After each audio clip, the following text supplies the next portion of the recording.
জন doctor এবং 45 জন engineer আমরা পেয়েছি। এটা আমাদের আনন্দের, এটা আমাদের গর্বের। আমরা চাই আমাদের ছেলেমেয়েরা সারা বাংলার বুকে দৃষ্টান্ত স্থাপন করুক এবং বাংলাকে এগিয়ে নিয়ে যাওয়ার জন্য ভারতবর্ষের বুকে আমরা যারা বাঙালি, আমরা একদিন বলতাম ভারতবর্ষে আমরা আজকে যা ভাবি আগামীকাল সারা ভারতবর্ষ সেই কথা ভাবে।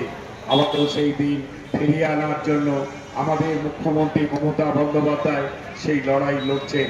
তিনি সমস্ত দপ্তরকে যেমন এগিয়ে নিয়ে যাচ্ছেন, ঠিক তেমনিভাবে কন্যাশ্রী আজকে বিশ্বের দরবারে শ্রেষ্ঠ আসন পেয়েছে। উৎকর্ষ বাংলা আজকে শ্রেষ্ঠ আসন পেয়েছে।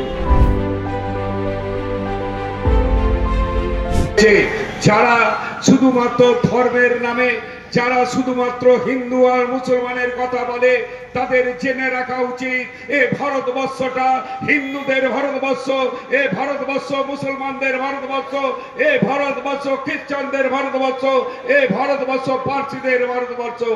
ভারত মাতার গায়ে যখন হাত পড়ে তখন কিন্তু কেউ আমরা ধর্ম নিয়ে মাতামাতি করি না, তখন কিন্তু আমরা কেউ বলি না হিন্দু, কেউ বলি না মুসলমান।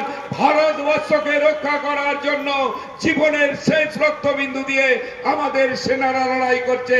হিন্দু মুসলমান সমস্ত সৈনিক যারা, তাদেরকে আমরা কুর্নিশ করি। আজকে সৈনিকরা যেভাবে পাকিস্তানকে উচিত শিক্ষা দিয়েছে আমরা তাদের জন্য গর্ব করি, কিন্তু একদলরা আছে যারা এই সেনার কাজকে তাদের নিজেদের কাজ বলে জাহির করার চেষ্টা করবে। আপনাদেরকে বুঝতে হবে। শুভেচ্ছা জানিয়েছে এবং আজকের এই মঞ্চ থেকেও ভাই সৌভিককে শুভেচ্ছা জানানো হবে। আমি প্রথমেই ব্যাজ এবং উত্তরীয় পরিয়ে সম্মান জানানোর জন্য আহ্বান জানাচ্ছি সম্মানীয় বিধায়ক কল্যাণ ঘোষ মহাশয়।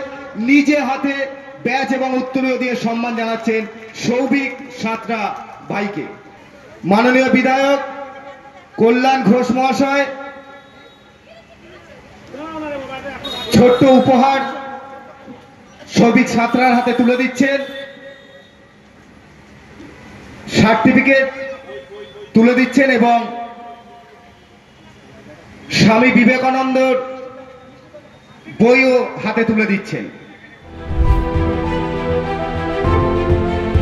পুস্তক দিয়ে, মোমেন্টো দিয়ে এবং মেডেল দিয়ে সংবর্ধিত করছেন আমাদের সকলের প্রিয় বিধায়ক কল্যাণ ঘোষ মহাশয়। মোমেন্টো দিয়ে, পুস্তক দিয়ে এবং মেডেল পরিয়ে আমাদের বিধায়ক কল্যাণ ঘোষ মহাশয়